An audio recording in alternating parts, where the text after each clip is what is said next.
Thank you, Mr. President. Mr. President, as the Minority Leader explained, we unfortunately expect that today Senate Republicans will again make an effort to spread lies and misinformation about why some women decide to have abortions later in pregnancy.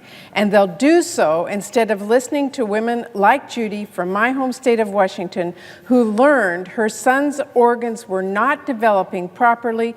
One lung was just 20% formed, the other was missing entirely. Women like Darla from Texas, who learned that the complications one of her twins was facing could endanger the other's lives as well. Women like Allison, a mother of 6, who learned one of her twins had died in the womb, the other facing severe complications, and that her own health was in severe risk from the pregnancy. Or countless patients in states that have so severely undermined access to safe, legal abortion, women struggle to exercise their rights protected under our Constitution. It is worth asking, with so much else going on, why are Republicans spending time doubling down on lies to undermine women's reproductive health? The unfortunate truth is that my Republican colleagues are not repeating these falsehoods because they're concerned about children or families.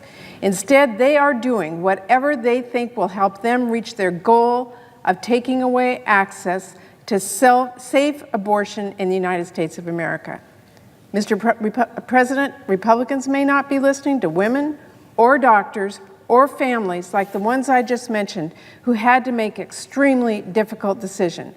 Democrats are listening. We know women need to be able to make the health care choices that are right for them and their families. And health care providers need to be able to let medical standards, not politics, drive patients' care. None of this should be controversial, and for the vast majority of people across the country, it is not.